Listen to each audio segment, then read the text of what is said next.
তো এখন আমরা যাব জগৎ সেটের বাগান বাড়ি বা জগৎ সেটের যে বাড়ি সেখানে। জগৎ সেটের মিউজিয়াম নামে এটি পরিচিত। এখন আগের দিনে এটি বাগান বাড়ি ছিল, এখন এটি মিউজিয়াম নামে পরিচিত। জগৎ সেটের হাউস।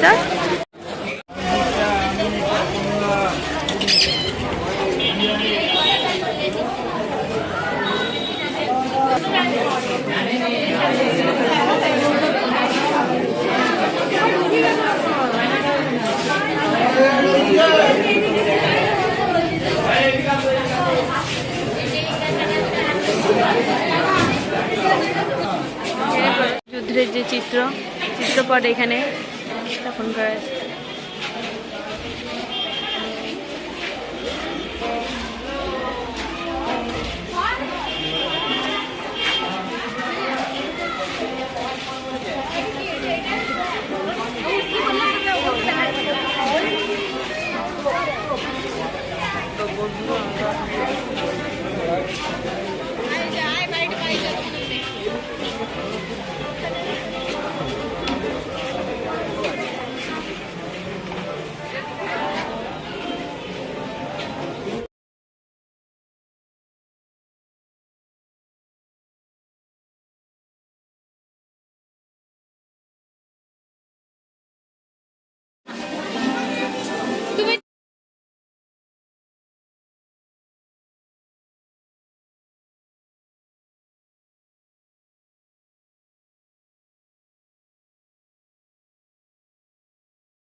ভালো আছে।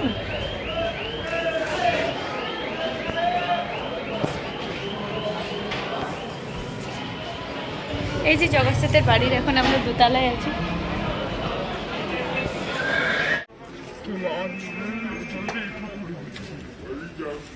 আমরা ফাইনালি এসেছি আমাদের এখানে কাঠগোলা বাগান বাড়িতে। এটি হলো একটি বাগান বাড়ি। এখানে বিশেষত যে রাজাদের বৈঠকখানা বসতো, মানে এদের এখানে পুরোটা হচ্ছে 12,000 স্কোয়ার ফিটের, মানে 12,000।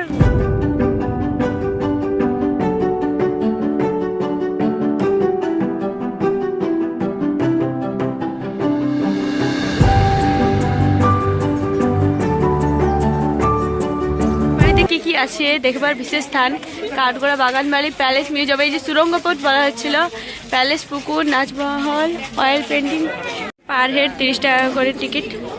পুরো দেখতে পাওয়া যাচ্ছে আম বাগানের জঙ্গল। এখানে যে 12 বর্গ কিলোমিটার জুড়ে যে জায়গাটি আছে এটা পুরো আম বাগানে ভর্তি। তার মাঝে মাঝে অনেক বড় বড় গাছ আছে। আম গাছগুলো দেখে বোঝা যাচ্ছে যে কত পুরনো আম গাছ। আর এগুলো খুব সুন্দর কিন্তু পরিষ্কার পরিচ্ছন্ন রেখেছে জায়গাগুলো। আর এই যে বাগান বাড়ি, এই বাগান বাড়িটা ছিল একসময় নবাবের।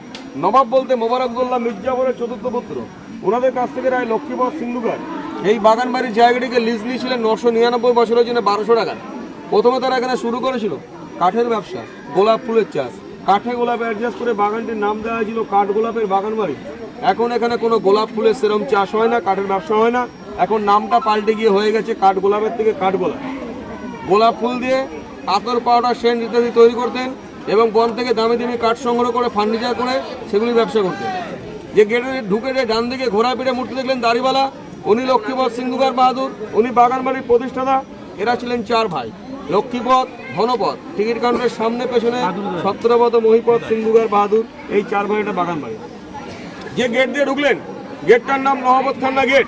ভেতরে যখন নবাব বেগম বা রাজারানীরা প্রবেশ করতেন ওপর থেকে সেবারা সানাই বাজিয়ে বা নহবত বাজিয়ে থেকে স্বাগত জানাতেন। বর্তমানে নবাব গেছে মরে, হাতি গেছে সরে, একটাই গেট, টিকিটের 30 টাকা রেট, বাইরে আছে গাড়ি। চলুন সুরঙ্গপথ দেখবেন তাড়াতাড়ি। সুরঙ্গ, এই সুরঙ্গের মাধ্যমে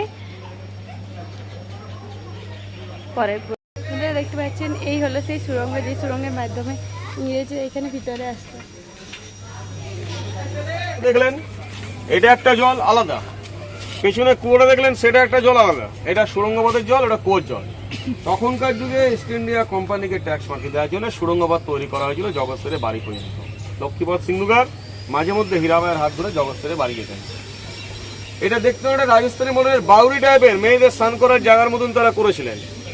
কিন্তু এটা 1847 সালে যখন বন্যা হয় তখন জগৎসরে বাড়িটা ভেঙে যায়, গঙ্গার জল ওখানে ঢুকে পড়ে, এটা গঙ্গার জল বাড়লে বাড়ে কমলে কমে। পেছনে ইদারা তখনকার যুগের কোনো চাপাকল বা মোটর ছিল না যে সুইচ দিলাম জল চলে এলো। তখনকার যুগে ইদারা থেকে কপি কলের সাহায্যে দড়ি ধরে জল তোলা হতো, সেই জল গোলাপ গাছে দেওয়া হতো। এটা হচ্ছে দেখুন মাইকেল অ্যাঞ্জেলা, বিশ্ববিখ্যাত চিত্রশিল্পী, ইটালিয়ান শিল্পী। একটা পাথর দিয়ে তৈরি, কোনো জয়েন্ট নেই। এই মূর্তিটা যে শিল্পী করেছিলেন তার নাম দিবাকর ভাস্কর। তিনি জয়পুরের বাঙালি শিল্পী। মুর্শিদাবাদের যতগুলি পাথরের কাজ আপনারা আজকে দেখবেন সমস্ত কাজ দিবাকর ভাস্করকে দিয়ে করানো। হলুদ ঘরটাকে বলছে চিড়িয়াখানা, ক্যান্টিনের পেছনে। এই চিড়িয়াখানার ভেতরে একসময় গন্ডার, হাতি, জিরাফ, কুমির বাদ দিয়ে বহু পশু পাখি বাস করত। লক্ষ্মীপদ সিন্ধুগার তাদের ছোট ছোট ছেলে মেয়েদের জন্য চিড়িয়াখানা করেছিলেন। কিন্তু প্রায় লক্ষ্মীপদ সিন্ধুগারের মৃত্যুর পর খাদ্যের অভাব দেখা দিলে পশু পাখি মারা যায়, চিড়িয়াখানা বন্ধ করে দেওয়া হয়। আবার 2017 সালে 1 জানুয়ারি চিড়িয়াখানা খোলা হয়। এই ভেতরে পাখি, মাছ, খরগোশ যা আছে মন্দির থেকে ঘুরে এসে ভেতরে ঢুকে চিড়িয়াখানা দেখে বেরিয়ে যাবেন। এবার চলে আসুন নাচমহলের কাছে, নাচমহলটা দেখাবো, তার আগে মিউজিয়াম।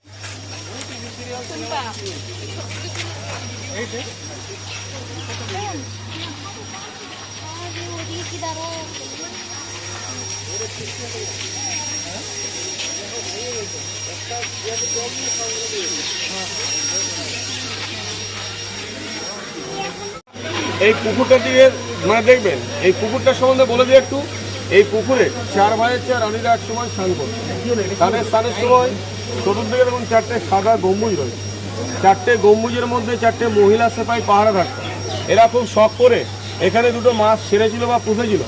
মাছগুলো যখন মানে 2 থেকে 2.5 কিলো ওজন হয়, মাছগুলোকে তারা জল থেকে ডাঙায় তুলে একটা মাছের নাকে হীরের নথ, অপর একটা মাছের নাকে মতির নথ পরিয়ে দিয়ে মাছগুলোকে জলে ছেড়ে দেয়। মাছগুলো জলে খেলা করতো। ওজন হচ্ছিল 1.5 মণ, 60 কিলো। বয়সকালে যখন মাছগুলি মারা যায়, এরা পুকুর থেকে মাছগুলোকে তুলে সামনে 2টো জায়গায় 2টো মাছকে সমাধি দেয়, সেগুলোকে দেখাবো। আর মন্দির থেকে ঘুরে আসার পথে সিঁড়িঘাট দিয়ে নিচে নামবেন, বড় বড় কালারিং মাছ আছে, দেখে নেবেন, ছবিগুলো তুলে নেবেন। এই মিউজিয়ামের ভেতরে প্রত্যেকে ঢুকবেন। সবাইকে আমি অনুরোধ করে বলবো, দয়া করে কেউ মিউজিয়ামের ভেতরে ছবি তুলবেন না। ঢোকার আগে মোবাইলের ক্যামেরাটা বন্ধ করে দেবেন, কারণ ভেতরে সিকিউরিটি আছে, ধরলে 500 টাকা ফাইন করে দিতে পারে। তখন আমাদেরকে কিছু বলবেন না। কী কী আছে একটু বলে দিই। ফার্স্টে ঢুকে দেখবেন লাইব্রেরি রুম, সোনার জল দিয়ে বই লেখা আছে। তারপরে বিলিয়ার্ড বোর্ড, বিলিয়ার্ড খেলতেন ইংরেজরা। তারপরে ড্রেসিং রুম, দরবার হল, একটা খাট দেখবেন যে খাটে লক্ষ্মীপদ সিন্ধুগার ঘুমোতেন। লাস্টে দেখবেন ডাইনিং টেবিল, যেখানে রাজারা নবাবরা বসে খাবার দাবার খেতেন। এই বিল্ডিংটা দেখে মনে হবে বহু পুরাতন, কিন্তু এটা 1870 সালে তৈরি করা হয়। লক্ষ্মীপদ সিন্ধুগার বাহাদুরের পরবর্তী জেনারেশন এই মিউজিয়ামটিকে তৈরি করেছিলেন। এখানে অনেক সিনেমা শুটিং হয়েছে। প্রথমে একটা হিন্দি বই, মেরা করম মেরা ধরম, ধর্মেন্দ্র উত্তম কুমার, জয়িতা মালি, তারা এখানে সে বইটা শুটিং করেন। তার অনেক পরে হয়েছিল বলদুর্গা মাইকি, এক যে ছিল রাজা একেন বাবু, টিভিতে সিরিয়াল বেহুলা, প্রফুল্ল, খনের বচন, আমি সিরাজের বেগম, মহাবীর, তারাবীর, সব এখানে শুটিং হয়ে গেছে। প্যালেসের নিচে দেখুন টেবিল, তার উপরে আছে পালকি। পালকিগুলো রাজকীয় পালকি, রাজারা ব্যবহার করতো। এক যে ছিল রাজা বইয়ের শুটিংয়ের সময় এবং আমি সিরাজের বেগম সিরিয়ালের শুটিংয়ের সময় শুটিং পারপাসে পালকিগুলো তাদেরকে দেওয়া হয়েছিল। প্যালেসের নিচে টেবিলগুলো দেখুন, টেবিল হচ্ছে পাথর দিয়ে তৈরি। পাশে আছে ইস্ট ইন্ডিয়া কোম্পানি আমলে ঢালাই লোহার চেয়ার। নবাবরা, ইংরেজরা এখানে জ্যোৎস্নারাত্রিতে বসে দাওয়া খেলতো, মদ পান বা সুরাপান করতো। বর্তমানে নবাব গেছে মরে, দাওয়া গেছে সরে, ফাঁকা টেবিল আছে পরে, পুকুর দেখবেন পরে, চলে যান মিউজিয়ামের ঘরে। আগে মিউজিয়াম দেখুন, পুলিশ থাকে। এই ঘরটা দেখুন, লম্বায় বড়, চওড়ায় ছোট, রান্নাঘর। আগেকার যুগে রান্না বান্নাগুলি হতো এখানে, খাবার দাবারগুলি নিয়ে গিয়ে ডাইনিং টেবিলে রাখা হতো। নবাবরা, ইংরেজরা, রাজারা, রানীরা খেতেন ভেতরে, যারা কাজ করতো কর্মচারী তারা এখানে খেতেন বলে রান্নাঘর থেকে এত বড় করে করা হয়। এখন ইনাদের 7 জেনারেশন বেঁচে আছেন কলকাতার ভবানীপুরে। তার নাম সঞ্জয় দুগার বাহাদুর। তিনি মাসে 2 বার এখানে আসেন। তিনি আসলে ঘটে থাকেন। সামনের দিকে এগিয়ে হ্যাঁ, যে গোল জায়গা দেখছেন, এটাকে বলছে নাচমহল। চারিদিকে রয়েছে লোহার পিলার, এই পিলারের ওপরে, এবং চারিদিকে একটা বেলজাম গ্লাস দিয়ে ঘেরা ছিল কাঁচের ঘর। ডান দিকে মকমলের গদি বেছানো ছিল, বাঁদিকে ইংলিশ ব্যান্ড বাজতো, ওপরে বড় বড় ঝাড়বাতি ঝুলতো, চর্বির মোমবাতিতে আলো জ্বলতো। লখনৌ থেকে একটা বাইজি আসতো হীরাবাই। এটা ভেতর থেকে বাইরের লোককে দেখা যেত, কিন্তু বাইরে থেকে ভেতরে কোনো লোককে দেখা যেত না বলে বেলজিয়াম গ্লাস দিয়ে করা ছিল। লখনৌ থেকে একটা বাইজি আসতো হীরাবাই, যা 200 বছর আগে এক রাত্রির নাচার জন্য লাগতো 5000 স্বর্ণ মুদ্রা সোনার কয়েন, যার মূল্য এখনকার যুগের 5 কোটি টাকা। ছিল নাচমহল, ভেঙে গিয়ে হয়ে গেছে ফাঁকা মহল, ডান দিকে ঘাসমহল, বা দিকে চাষমহল। ফুল চাষ হচ্ছে, আসার সময় পারলে উপরে দেখে চলে আসুন। এটাকে বলা হচ্ছে দাদা বাড়ি, এদের গুরুদেবের। তখনকার যুগে স্কুল কলেজ ছিল না, তাদের ছেলে মেয়েদেরকে এখানে পাঠানো হতো শিক্ষা দীক্ষা নেওয়ার জন্য। শিক্ষাগুরু তোমার দাদাবাড়ি। দাদাবাড়ির বাঁ দিকে এই ডান দিকে এটা হচ্ছে শ্বেত ভৈরবজি, বাঁ দিকে আছে কাল ভৈরবজি। এটা সাদা আর কালো। ভৈরবজি মানে শিবের একটা রূপ। কুকুরের উপরে ভৈরবজি বসে রয়েছেন, কুকুর হচ্ছে ভৈরবজির বাহন। এই মূর্তি দেখতে গেলে পাবেন ইউপি উত্তরপ্রদেশ কাশী বেনারস মন্দিরে। এখানে আছে শ্বেত ভৈরবজি, পাশে কাল ভৈরবজি। এগুলোকে নতুন করে তৈরি করা, এই মূর্তির অনুকরণে এগুলোকে পরে তৈরি করা। এখানে একটা মাছের সমাধি, একটা এখানে দেখালাম, একটা এখানে, দুটো মাছকে দু জায়গায় সমাধি দেওয়া।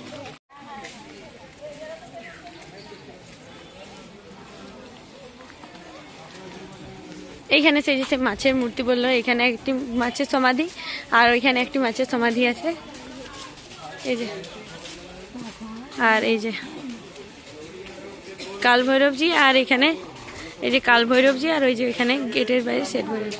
এখানে গোলাপ বাড়ি, এখানে গোলাপ ফুলই হলো। এখানে আগে গোলাপ ফুলের চাষ হতো, এই যে বললেন আমাদের গাইড, তো সেই অনুযায়ী এখানে গোলাপ ফুল এখন আর অতটা নেই, কম কম আছে গোলাপের গাছ, কিন্তু গোলাপ ফুলগুলো কিন্তু খুব সুন্দর। আর এই যে এখানে আছে, এখানে আমি একটি নতুন কালারের গোলাপ দেখাচ্ছি, কিছুটা ব্ল্যাক ব্ল্যাক কালারের গোলাপ আছে। এই যে এখানে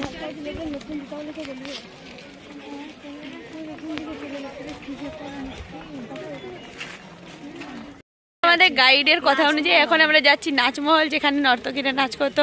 ওই যে বললো একজন নর্তকী আসতো বাইরে থেকে। এখন নাচমহল নেই, এখন ভেঙে গিয়ে ফাঁকা মহল হয়ে গেছে। এখন নাচমহল নেই, এখন ভেঙে গিয়ে ফাঁকা মহল হয়ে গেছে। গাইডের কথা আমাদের গাইডের কথা অনুযায়ী এরকমই বললো যে এখন নাচমহল নেই, এখন ভেঙে গিয়ে ফাঁকা মহল হয়ে গেছে।